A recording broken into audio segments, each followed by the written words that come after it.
You're now listening to Type 88 on Makerpark Radio with Dave Noodle. Don't stop dreaming. Yeah. What it do? It's your boy Dave Noodles. It's a beautiful Wednesday up in Shaolin. Yes, it is. It's been a great June. Just looking back, I'm like, damn, things were pretty different in May. Not in a bad way, but I feel like that's just like it was like a little rainy. I feel like June there was a lot of rain. Okay. But I think it's like a sign that there's gonna be a lot of bright days ahead. Yes, I agree. Because those days weren't even dark. They were just, outside they were, but, It's part of the growth, the process. Exactly. Respect the process. So speaking of growth, I got someone who's always about their grind. Every time I turn on social, I sometimes don't even see her because she's actually doing things and getting things done. Oh, thank you. But then I see a day later, oh, she did 3 events. Oh, she was in Canada. Oh, she was... I try. It's thank you for having me. Yeah. First and foremost, I'm grateful for being here. Thank you very much. And the grind, it never stops, right? Yeah. Never stop, never not working. Basically, that's how I roll type thing. I'm always working, always on the grind. I go by V-Henny, and I have the Artistry, the art of music. Yeah, I won Dream of the Month, so higher vibration right now. You got a lot going on. Working in collaboration with Stereotype, which is a blessing. It's really amazing because I know I was on your show a few months ago. Yes. And just to see the higher vibrations since, it's been really cool. Thank you. Yeah, it was. It's funny because I was going through it, like trying to figure out what exactly I wanted to put out on collabing with you guys. And I was going through, how Facebook and Instagram is now starting to do the whole memory thing. Uh-huh. So I was going back through my photos from a year ago to 2 years ago. And I kept noticing, I just kept putting for higher vibration. Higher vibration. I'm like, you know what? Especially where I'm at right now in my life, I was just like, I have to do it. It's a sign. I have to. Wow. So, and this is how I came about it. That's really amazing. Yeah, no, it's dope. It's dope, just the process in itself. And again, I'm grateful for the whole factor of you guys. I was so shocked with the whole nomination. When I saw that, I was just like, wait, what? What's going on here?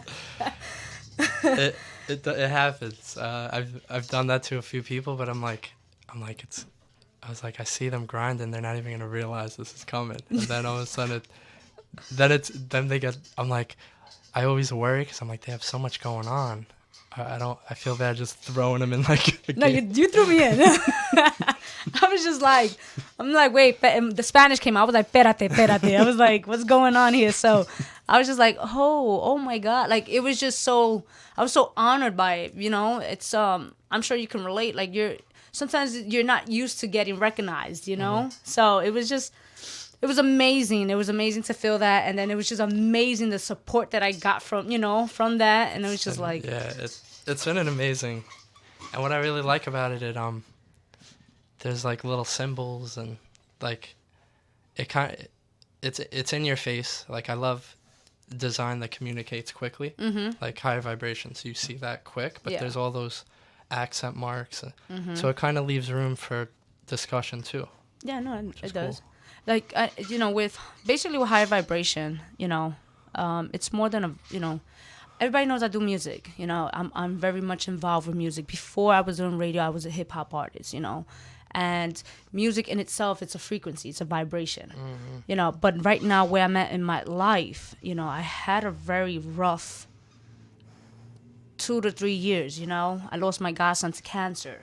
He was 14.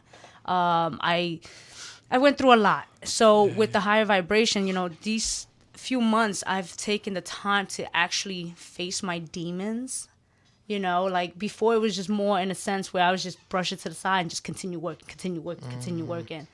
But this time around, I took the time and I started meditating. I started seeking, you know, like the help that was needed within myself, you know, and I started noticing the different vibrations I was getting within myself, you know, and when I started seeing the pictures, seeing back then to now, the growth that I've accomplished within everything I've, you know, from back then, is just, it made sense, you know. You know, it came to a point where I was just saying this to someone today, you know, at one point I kind of lost faith, you know, and this whole process recently is like I regained so much back. Wow. And it brought me back to a spiritual place, hence the reason high vibrations. So it's more of a spiritual aspect on my end.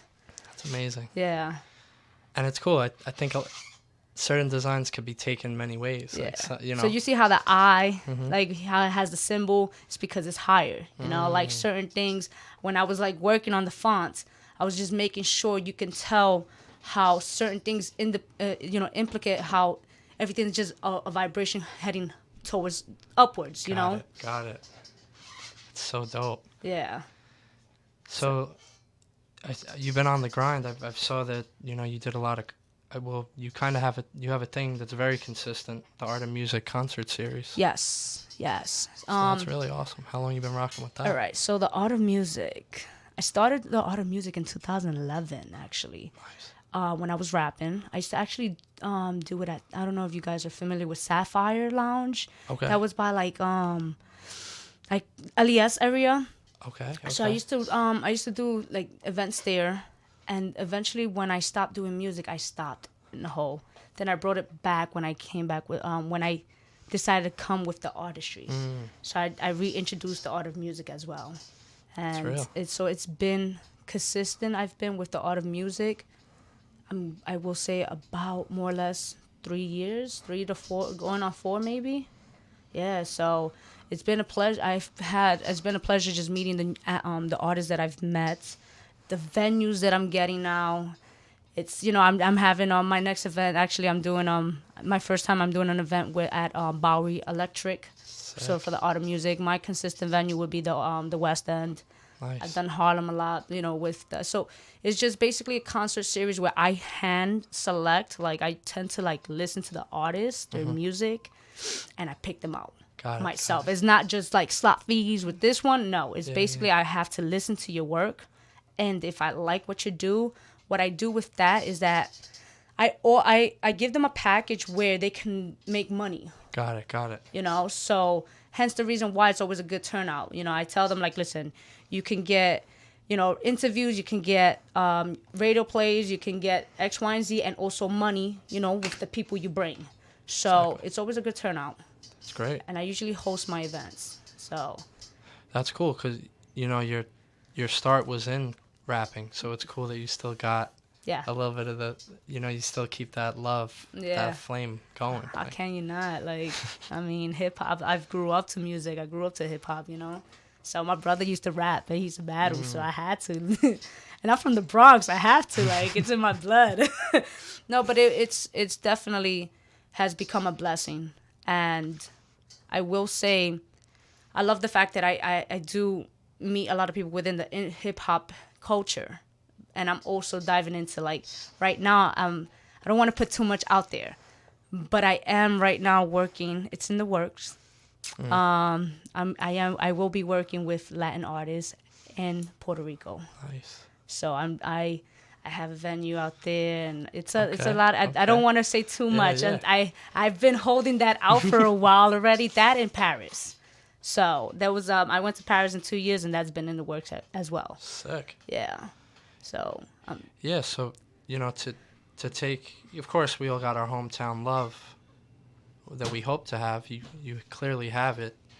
How do you even take that? How do you create the love somewhere else? Because like you kind of don't know these people. I don't, but what approach, like what kind of goes through your mind when you're about to go just introduce yourself to these new people? You know what's cool about this industry? It's a gift and a curse. It's word of mouth.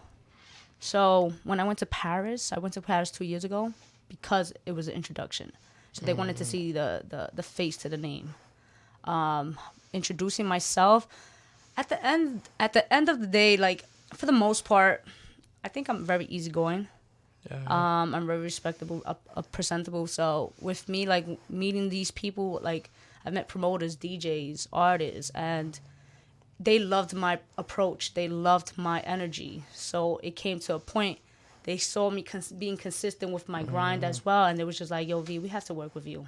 Like we Sick. see you moving, and this has to happen." So it's just a matter of contracts now. That's what I'm working on. Yeah, yeah. Because I don't want to do anything where go out there and then things don't work out as it should. Exactly. So you know, my goal with that is just I want to show artists that it's okay to have that love, like you said, you know, within your town, but there's so much more out there. There really is, yeah. Oh my God, like guys, you don't have no idea, especially like once you step out of the United States, how much they love hip hop. They really do. It's insane. And they're so, you know, they're so in tune with the culture. Like they love it, and the love they show. So I want to introduce that to those that have that, you know, like they've really want it. That's my goal. It's so necessary. I toured. I was fortunate to go on a tour. I was playing them earlier. Tory Lanez, G-Eazy, Mike Stud. And it really opens your eyes to, like, it's fun, but it's not. It's like work. Oh, my God. Like you're literally, it's a 15-hour day of doing these. Like, the show is maybe an hour of your set, but, like, the build of the stage, the talking to the people, it doesn't really stop. How do you feel when people tell you, oh, like if you're going away on tour, like out of town, and they're like, oh, you're going on vacation? Like, it's not really vacation. Wow. I miss my family so bad during that trip. Like, I was literally in a van in the back seat with my feet like up. There was so much stuff. I can imagine. And I would get out of the van, you would think relaxed. My body was hurting. And I remember I got sick the third day I was out there. Oh, wow. Because we literally went from like Philly to Orlando. Okay. And it was like really cold. And then it was literally getting hot as I got there. I got there sick. We did the show. I think it was in Jacksonville. I remember just going to the hot tub outside, and I stayed in there for like 2 hours. And then, you know, I brushed it off, and like a show or two later, I was better. But it's tough. It wasn't like vacation. No, people surprised. You on vacation? No, I'm not. I actually, for my birthday, it's been already 2 years consistently I've been going to South by Southwest. Nice. I've been driving from New York. So I drive, from what it seems like, I'm driving on my actual birthday. And it's close to 30 hours. Like, it's straight. And this time around, we went straight once we got to Texas, Austin, and got to the Airbnb, took a shower. I had a gig to host. Literally that day. Yeah. Like we was just like, come on. And we were just getting ready, and it's, people like, it's understand that there's a difference when you're traveling for work opposed to traveling for fun, for pleasure. Yeah. So, but it's still a great experience. Exactly. Yeah. It's meaningful. It's the work we ask for. Mm-hmm. It is. But then when you get into the game, you're like, oh shit, I did ask for this. And then you're like, damn, it's not really what I thought it would be more fun. But like, I think the passion outweighs the fun. It's like, all right, well, it's not fun, but it is fun in its own way, but it's work. Like there's always a responsibility to a lot of the things. Yeah, there will be most moments. things we want. Yeah, I agree. I totally agree. I learn now that there will be moments where you will not like what you're doing. But it's okay because I'd rather continue doing this because I learned that this is more than me now. It's bigger than me. Exactly. It started off because I wanted to do something, wanted to be this MC from the Bronx, this rapper from the Bronx, and it became much more. It's not even about me anymore. Yeah. Like, if I quit, you know how many people I'm letting down, and yeah. I'm trying to help. It's insane. So, So that's an interesting thing because, we grow up and, we're living with ourselves our whole life, right? And then So of course our needs are always pretty high up there.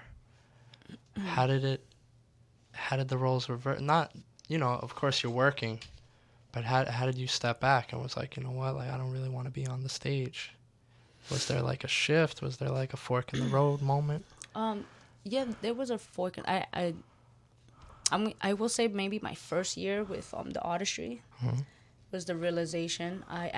It was a big decision for me. Yeah. Very big. It was just, people say you can do both, right? And I get it. I don't knock anybody to do both. If you have you have dreams, go ahead. With me, I looked at it like I'd rather perfect something first and then get to where I want to be, and then I can bring everything else that I want to work with. You understand? So it was a hard decision because I'm just like, I love writing, I love rapping, and I love performing. I love performing. And it was just like, at that given time, I was just like, it became bigger than me. I didn't want to be selfish. I'm not knocking anybody else. At that point, I didn't want to be that person doing my own showcases, performing at my own showcases. I was just like, no, rock out. I will host it. That's not a problem, but it's not about me. Exactly. So that's when, at that given time, it was just like, I'm not doing this. I have to put it on the back burner right now. Recently somebody actually told me, like, come back. They're like, you're starting to, and I'm like, I have so much to accomplish. I can't just be selfish. I wish I can, but I can't. So, and I learned throughout this process, I fell in love with everything, as far as with the Artistry, being radio personality, hosting, media, all it, just everything in itself, what comes with this. I actually fell in love with it, and it became like one of my one of my newest loves, so that's why it wasn't so much like I don't have anything like negative to say. I'm not resentful for it, you know, so that's how I feel right now. That's amazing, because similar. Yeah, because like I rapped, I put out an album, that was like the first dream that I followed. So there's people who meet me now who have no clue that Dave existed, because it was maybe 5 years ago. Okay. But it was like 12 years, 5 years ago. Like 12 years in a row. Like if you knew me, you knew that was really all that mattered to me. So now, sometimes people ask me if I do it now. I'm like, have you not checked Instagram? Yeah. Somebody's not paying attention. But I think it was once again, it was a tough decision, because of course you're like, it's kind of like your first love, like letting go of, like, and then you kind of realize, oh wow, we're good together, but we're not. Maybe I think there's another love out there, but it's interesting how it worked out, and I have no regrets either. I'm definitely happy that I do what I do now. Yeah. And I've actually, it's interesting. I've been writing like poetry lately. That's what I'm doing now. I actually started Really? writing too. I still write. Actually, I started write. I wrote something recently. Same. And I was spitting it to somebody, and it was just like, oh shit, V, okay, excuse me, I'm not sure if I can. But they was just like, oh, they were like, I didn't know, and I'm just like, I was like, yeah. But then it's just like lately I've been diving more into the poetry as well. I'm very expressive. I need to express myself, because if not, I'm just like, the steam is coming out of my ears, like. And I think when I was writing it, it was interesting because, of course, stereotype. Mm-hmm. It's a business. Yeah. So sometimes there's something that you're like, oh, I really want to do this, but then like the business, like it's like the business angel and devil. They're like, well, what do you think? Like, you think that's gonna work? Like, that's gonna be a lot of money. Like, what are you doing, Dave? Do you think, are people gonna relate to it? Are you gonna sell 50 pieces? I'm like, oh man.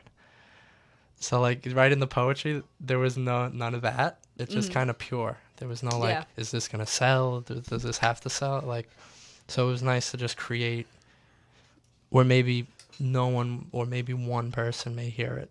You know what I mean? It's cool to just kind of create just for your heart and how you're feeling. I agree. I just released a piece recently, and I was so hesitant. And Poetry? yeah, and I was afraid to release it because I'm just like, I haven't released anything in a very long time, so I know exactly what you like. I know the thought frame, but so many people hit me up because of it via DM, and it was just like, oh my God, I could relate to this. I've been through this. Like, oh, this is powerful. I felt it. I know you needed to release that. And I'm just like, it was just, and I'm okay with constructive criticism. So if you don't like it, you can go to my page, check it out on Instagram, and it's on my highlights. It indicates poem, new poem. Nice. But I'm very, I take constructive criticism. So if it's something that you're like, it's okay, that's fine by me. It's not for everyone. I learned that. I don't take it. Not everybody. I'm not everybody's. I'm not everyone's cup of tea, and I'm okay with that. I already know this. I feel like with me, it's like it's either you hate me or you love me. Yeah. There's no in between. There you go. I think as long as you're happy. Yeah. I always. I'm like, as long as you're happy and you're not hurting anyone. Exactly. That's usually what else I'll be like. All right, you're not hurting anyone and you're happy. Cool. No, you're right. But that's really cool. So I don't know if I'm gonna release the poetry. I think you should. Well, when you're ready. No pressure. No pressure. But I think when you're ready, I feel like timing is everything. So whenever you're ready, Yeah. you're just like, hey, you know what? I'm showing the world. But I get it. It can be somewhat discouraging in a sense, especially since it's been a while. And that's how I felt. I'm like, aside from that I just released, the last time I released a track, I will say, maybe give or take, was maybe 4 years ago. Okay. Yeah, and is it up or is it? It's on SoundCloud. Okay. Cool. It's called Your Hello, My Goodbye. It was sampled with Adele. Nice. So, and I was really going through it. So when you hear it, you can, I guess you can feel the emotions, the pain. I try to do like a mixture. I'm very, I don't know, I'm not going to say I'm very lyrical with it, but I'm very expressive, Got it. So if you ever hear it, check it out. That was the last time I released something. Okay. So imagine. So I'm just like, oh my God. Prepare cool. yourself. It's evolution. Yeah. I feel like we're all on a journey, and I'm big on connecting dots. And it's just like, and that's why I always say don't stop dreaming, because once you start making new discoveries. Mm-hmm. Like if you didn't start the dream of the hip hop, you may have just been like, all right, the desk job thing, that works, because you have no feeling to compare it to. Yeah, very true. But then you start the rapping and you get a taste of it. You're like, oh, feedback. Oh, being on stage. Oh, and then you start connecting the dots. Like, oh, you know what? Like, I love rapping, but I'd be even more fun as a host, because then I could give people opportunities too. And then all of a sudden, boom, and then the dot is connected. Yeah. So that's why I always say just start dreaming. No. If you're not already. No, it's true. I agree. So I might be diving into something new. I haven't. It has to do with culinary. Okay. Yeah. Have you ever heard of Yo Stay Hungry? No. Okay, that's my friend Cyrita. Okay. She actually started like it's a yearly event that happens on Biggie's birthday. Okay. Because he's a big Biggie fan. And what they do, they have professional chefs collaborate with students to create food inspired by hip-hop lyrics. So, for example, Biggie, cheese, eggs, steak, and Welch's grape. You know how he says Yeah. that? They made that as a dish with steak, with the Welch's grape, and That's smart. and then they'll have like Tahiri and someone from Tribe Called Quest and Okay. different people judge. They'll be the official judges. Nice. Okay. So if anything, I could connect you with yeah, no, my friend definitely. Cyrita. She's great. Yeah, community. no. I'm thinking of going to like taking some classes for that and just, you know, I love cooking. I love again, I have to express myself. So cooking became something I became very passionate with. Nice. And so I decided that's maybe a lane I want to head towards in a few months or so. Nice. Yeah. It's awesome. Yeah. Let me know. I'll definitely cop something. Yeah. No, I'll definitely let you know. I'll let you know. Hopefully, if you don't see Dave afterwards, I'm sorry. So, of course, being from the Bronx, I know the Locks has that juice spot, right? Yes, I'm actually a few blocks away from there. Oh, where? Yeah. Yeah. Well, the one on Castle Hill. So I'm not far. I believe you're talking about the Styles P, right? One, right? Yeah. How many he has? I think there's a couple. Yeah, one or two. Yeah, I'm actually a few, like maybe like 2 blocks away from there. So he's there here and there. So I think the Locks is a really good example of like a really young group that were just so nasty. Like they clearly were put in front of the right people, and they showed up every day. Clearly, they've been showing up for the last 20-something years. It feels. Yeah, because I was like 13 when Money, Power, Respect came out. I remember that like yesterday, buying that with the DMX album at Circuit City. He says Circuit City. How important is it for an artist to know the business? It's very important. Right? It's very important. I preach this all the time. Guys, do research. Do research. Understand what you're getting into. Especially right now, we live in a world where it's very digital, you know. So Yeah. understand your product. Understand and this is all within business, you know. Understand your demographic. You know, I see a lot of artists complaining, I don't have support. I don't have. So maybe you need to target the right Yep. demographic. Maybe you're not targeting the right demographic, you know. Understand, like, just this is all it comes down with, you know. Just it's a SWOT analysis, you understand? Like, you just have to know how to market your product. Understand that once you become an artist, you are no longer just an artist, you are a brand. And I learned this, you know, as myself. I didn't have a manager, you know.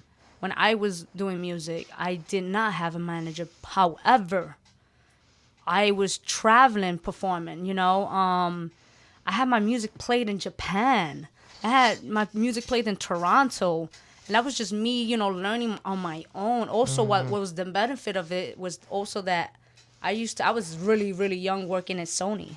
Nice. So when I was working at Sony, I learned, you know, I met a lot of people as well. So that was the upside to that. But they also told me, like, you need to do this because if not, you're going to get screwed, especially being a female in this industry, you know? Yeah. So, again, back to the business, it's very important. It's crucial. I stress this to so many artists. Understand your money. Understand that you have to, unfortunately, you have to spend money. I'm from the Bronx. I had a very rough upbringing. So I grew up with that saying, scared money makes no money.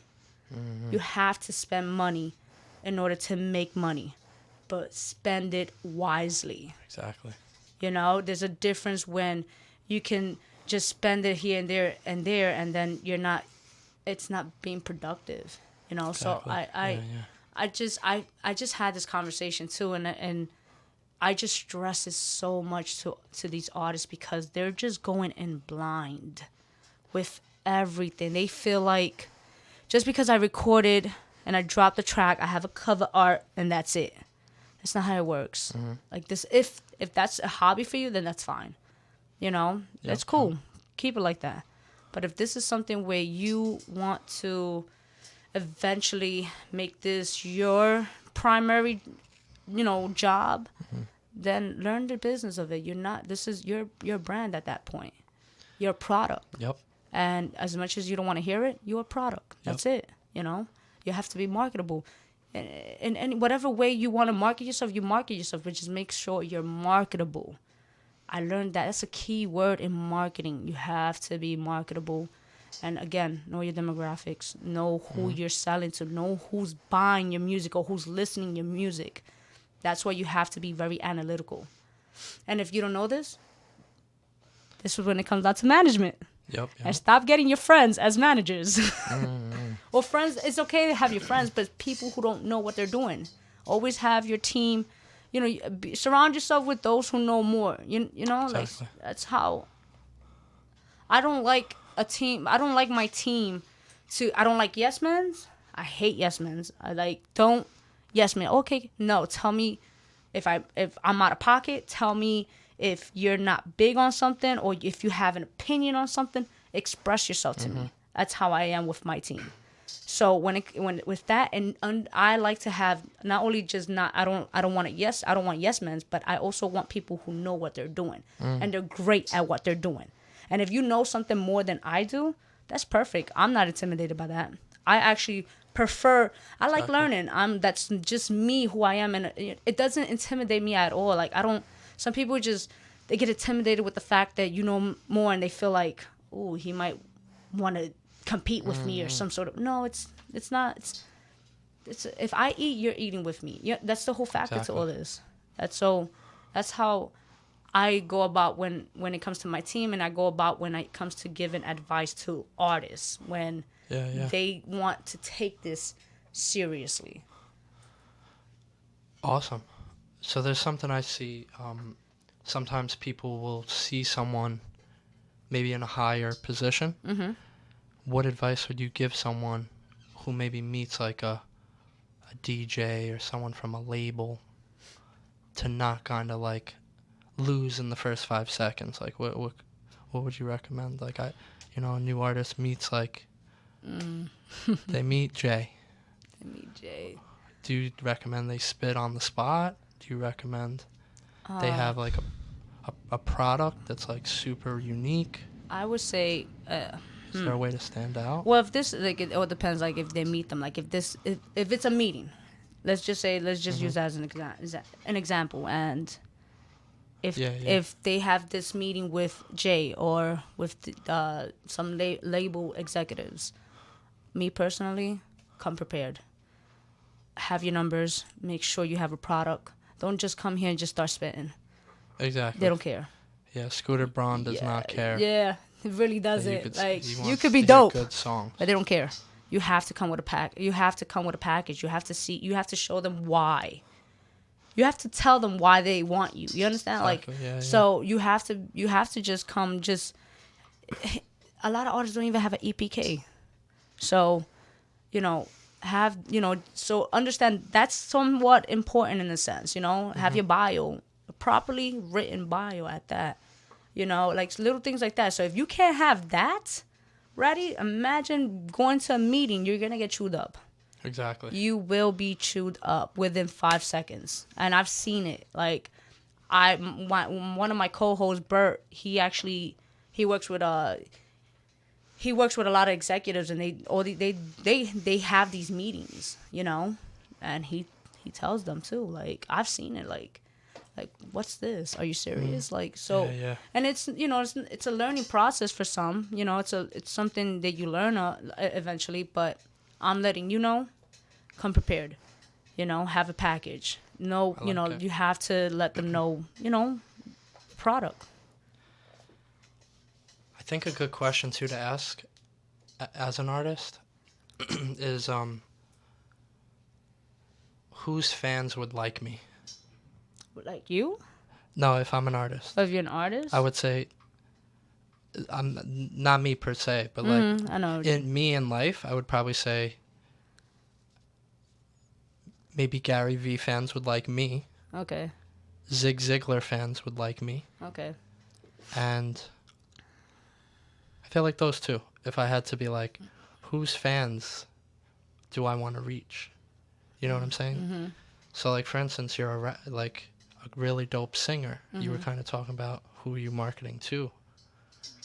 you could literally make ads selecting fans of. Yeah, you can. So it could be like if you're a tatted up dude who has sick voice. But we're talking about what type of R&B music at that. I would say, Chris Brown. I would say Trey Songz. I would say, the guy Devon Terrell, I think his name. Yeah, Devon Terrell. I like him. You know what I mean? You could kind of just come in the game. Sometimes you could just literally create ads based on who, and it's tricky because think about it. That's a tough question, but it's really not. It's really not once you learn your demographic. Yeah. So when it comes to for example, for me, when I'm doing these ads for the Artistry or when I'm doing a show, I already know the age range that I usually get. Mm-hmm. So I usually, when I'm doing these ads, what I'm choosing from what is it, from 20 early 20s to mid 30s. Because I usually, the age range I do when I do shows is 21 and over. Yeah, so, you have to understand the type of music you're putting out. So as an artist, right, how you want new fans, right, how you want to reach out to new fans digitally, basically understand the music you're making. Because you don't want to do something very pop-ish and you're trying to hit an older crowd. They're gonna, they're gonna look at you nah, I'm not really, especially with the older crowd, they're very loyal to what they have already, know. So understand the music you're putting out, hip hop, or if you're doing music as a Little Pump, let's just say, the age range is gonna be maybe from teen to mid 20s. Exactly. You understand? So that's how you will reach out to your fans or get new fans when you're doing this, via social media. As far as in person, energy is everything. Yeah. Come with confidence. I've seen dope hip-hop artists with no confidence or no stage presence leave a stage and people are just yeah, that's it. Mm-hmm. Where I've seen people who are okay, but their energy's on to the roof. Yeah. And people just oh my God, love, So I would say when it comes to personal interaction, when you want new fans, confidence is everything. Build that confidence, build with your fans, or meet new people. So yeah.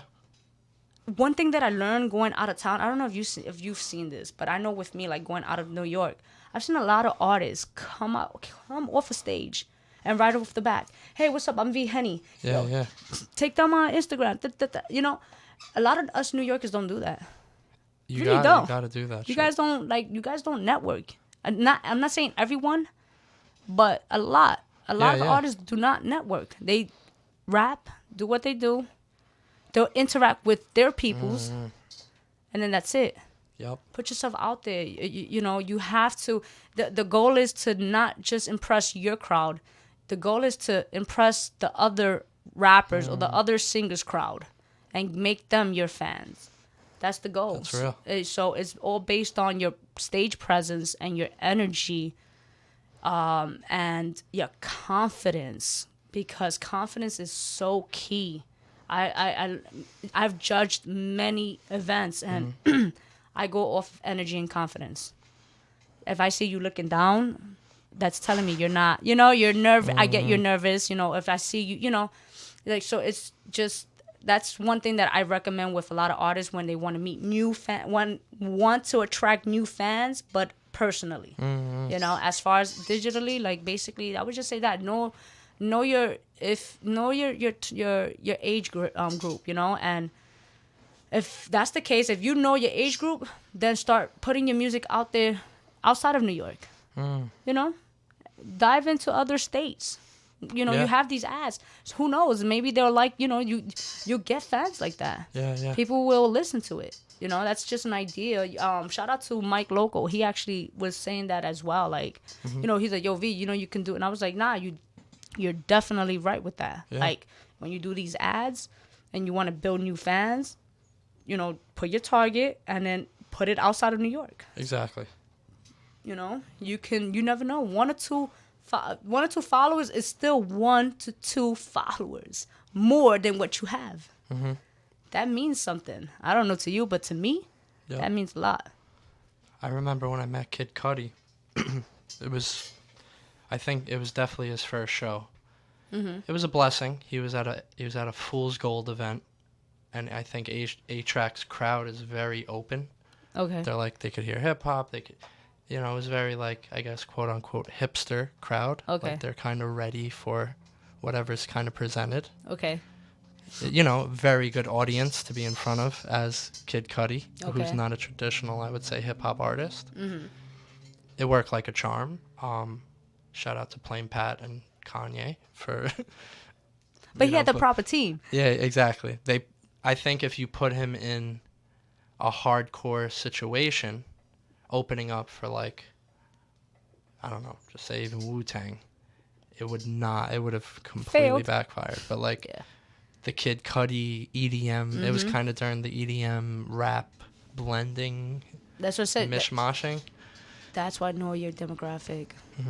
And I think it worked like a freaking charm. And then I saw him at the next Fool's Gold event, because I remember leaving and I'm like, you can look all over, but you. And I'm like, oh shit, he got me. And it like was just in my head. Yeah. And it was before Man on the Moon dropped. Okay. So they had him performing at all these Fool's Gold events, and 8-Track had that on lock. Hundreds of kids. This was before the term even EDM. Okay. And I remember it was an amazing. But what I remember, you were saying personal. He was literally, when he performed after, he was dapping everyone. He was chugging it up with everyone. And then I remember seeing him at the Knitting Factory. Okay. This was like 4 months later. Maybe a little longer, 6 months. He had the buzz up. He was on Now Right. He was on Two Dope Boys. Okay. The buzz was, Man on the Moon was out. And when he performed, it was electric. It was, you felt like, oh shit, like something's happening. Like a star just fell from the ground. That's Like, dope. it was also cool that Kanye came out during his set. Okay. And he wasn't signed to Good Music yet. Okay. There were a lot of like little, Yeah, Kanye coming out during your set doing Can't Tell Me Nothing is pretty freaking epic my in like God. a 700-person venue. And I remember him and Mickey Fats freaking crushed it. But one thing about him, at all those small shows, and then I remember the Man on the Moon release party. It was like it was like Club Love. It was like a small spot. Okay. It was like maybe 400 people, but that show was so intimately fresh. Okay. And like everyone just knew every word, and just seeing the growth from the first show at the Fool's Gold to the Kanye coming out of Knitting Factory That's to dope. that. And it was literally like a year span. Okay. It was really cool. But what I loved about him, he literally was Yeah. going up to You everyone. know who does that too? It felt like family, like. No, and I saw Logic about 3 years ago. He opened, I believe he opened up for G-Eazy. I think that was like 3 years. Oh, they did the joint tour. Yeah. I remember. And what made me actually like Logic, I like Logic in itself. Like I think he's good. But what made me like him more was that he was calling out, like literally, like, he's on stage at the Barclays and he's calling out certain fans. Like, wait, I remember you. You was in Boston. And they're like, oh, like, and I was just like, that's Super smart. yes, that was so. You have no idea. Like, I'm just like, it's either he hired him or that was just dope. Like, but I, it's like you said, it makes you feel special. Like, like it makes you feel like that particular artist pays attention. Jay-Z does that too here and there. Oh, I see you with the Yankee cap with the fitted with That's the. why I'm a big Jay-Z fan. But Jay-Z does that too. Like, so Smart. I love stuff like that, and I feel like artists should start doing that too. It's that sentimental value. It does. It really does. Because one thing I will say also is that, I know your goal is to build new fans, but also appreciate the fans you have now. Because most of the times those are the loyal ones. Yep. So I'm just saying, guys. But what do I know? That's real. It's definitely yeah, I always say sentimental value. Like I have it in my life, like just the way, I'll write on the bookmarks and you know, even as busy as you get, I feel like keeping the sentimental value to people, because they're like literally the building blocks of what you're trying to build. Like, Yeah. they're either going to work with, you know, collab, and you know, it's got to be this kind of natural feel. It has to. You can't just be like, you know what, I'm going to be nice to this guy, and then he's going to like me, and then... But you could feel the energy. Like, you can It doesn't really, work like that. Yeah, it really doesn't. But I can definitely feel the energy, like, for me. That's what I do, like, when it comes to a lot of my shows. I'm always stating this in my recaps or when I'm doing, like, artist meetings before the show. I build with artists. I'm not just... It's not always about money. But I'm also building with you, you know. I have a lot of artists. Oh, I kid you not. They call me on a regular, and I love you guys. There's times I'm like, they're calling me like, yo, V, this is what's going on. And I'm just like, I need advice. And I'm like, you know, I should start charging you. Like, but I build with them, you know. And because of that, like, I shout out to Bobby Zeppelin, right? He recently was like, V, I'm not gonna announce it for him, but he just got a dope gig right now, and he hit me up, and he's like, I want you in Atlanta with me. So I was like, nice. Okay. I'm like, and he's like, you have to understand. He told me, he's like, you were the only one to play my music and rock with me. He's like, now is that? He's like, you was the first one, should I say? And I was just like, I mean, you know, I liked your music, and then we vibed really well, and then we started connecting. So, and the opportunity he was just giving right now, I was just like, yo, that's so dope. And he's like, nice. You coming with me? You're gonna be the first Latina executive. And I was just like, relax, let's not jump ahead. But it was just understand that I'm about growth. I like to build, and you can tell when it's organic.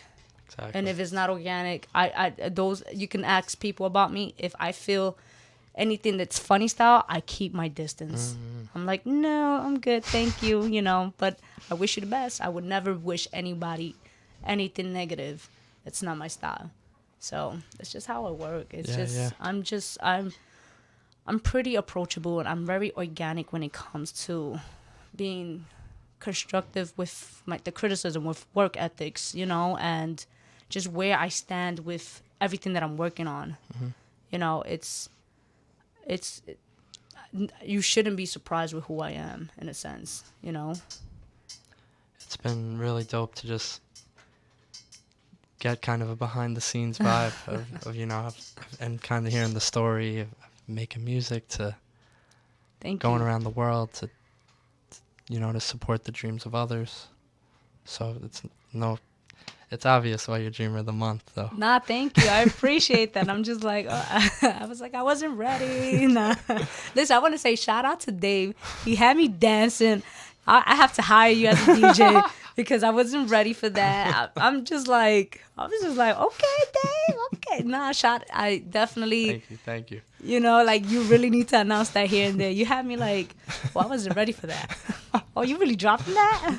I had to like look at your transitioning and your playlist as you was picking them out, like the songs and I'm just like, okay, oh, he's smart. I see what you're doing. It was really good. Good playlist. Yeah, shout out to Dave Noodles, yo. 2 hours goes quick. It really does. Where could people find all the?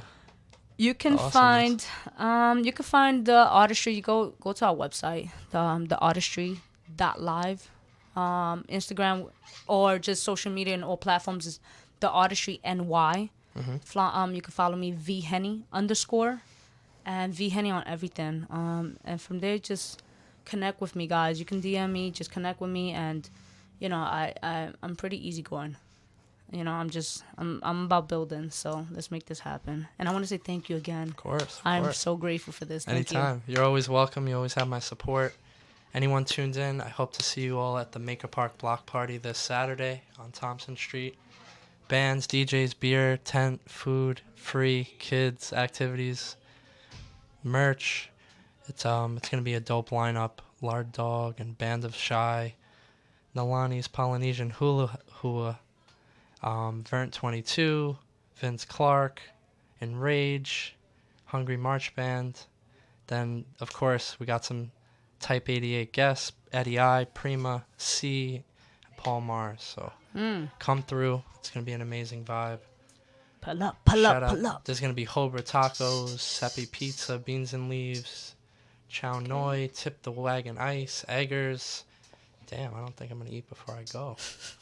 There's going to be a bike demo by 50/50. There's going to be a dragon dance by Shaolin Temple of Kung Fu, free bounce house, and face painting. So you can't go wrong. There will be a stereotype booth. It's gonna be a lot of fun. So come through Saturday. Sounds lit. Shaolin will definitely be live and rocking. And make sure to keep it locked. We got the Shoo and Lemonade show coming up. And it's always a good time. And, of course, don't stop dreaming, yo. Don't stop dreaming. Yo, you're now listening to Type 88 on Makerpark Radio with Dave Noodles. Don't stop dreaming.